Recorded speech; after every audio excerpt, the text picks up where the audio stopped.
స్త్రీలు మరి అల్లా కోసం, అల్లా కల్మా కోసం ప్రాణాలే ఇచ్చేసారండి.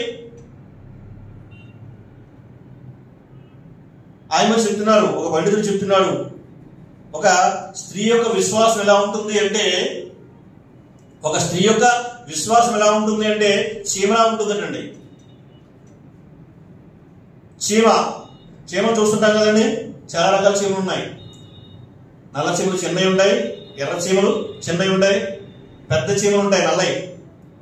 అని ఏం చెప్తున్నాడంటే, కండ చీమ అంటారు కదా, ఆ చీమ కలిస్తే, చేతిని కలిసింది అనుకోండి చాలా నొప్పి వస్తుంది. ఒక చీమ మన చేతిని కలిసినప్పుడు, ఒక కండ చీమ మన చేతిని కలిసింది అనుకోండి, మీరు ఆ చీమను పట్టుకుని లాగండి, ఏమవుతుందండి? ఏమవుతుంది? ఒక చీమ, కండ చీమ నల్లవి పెద్దవి ఉంటాయి కదండి, అర్థమవుతుందని చెప్పే మాట. పెద్ద చీమ కండ చీమ అంటాం మనం. అది కలిసింది చేతిని, చీమను పట్టుకుని లాగాము, ఏమవుతుంది? బుర్రగా, దాని బుర్ర మన చేతికి ఉండిపోద్ది, బాడీ వచ్చేది బయటికి.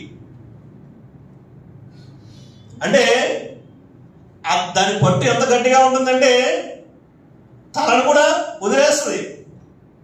ఆ పండితుడు ఇదే ఉదాహరిస్తూ, ఒక స్త్రీ కనుక విశ్వసిస్తే ఆమె విశ్వాసం కోసం అదే విధంగా తన తలైనా ఇచ్చేస్తుంది, కానీ విశ్వాసాన్ని విడిచిపెట్టదట.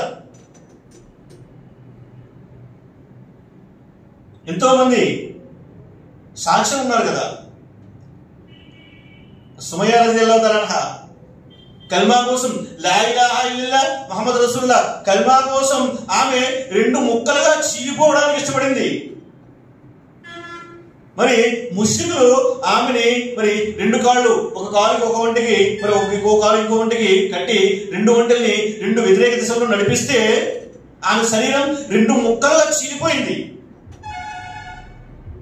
అయినప్పటికీ ఆమె చనిపోవడానికి ఇష్టపడింది తప్ప కల్మాని విడిచిపెట్టడానికి ఆమె ఎంత మాత్రం ఇష్టపడలేదు. లా ఇలాహా ఇల్లల్లాహ్ ఆ కల్మాని ఆమె విడిచిపెట్టలేదు, తన ప్రాణాలు వదిలేసింది.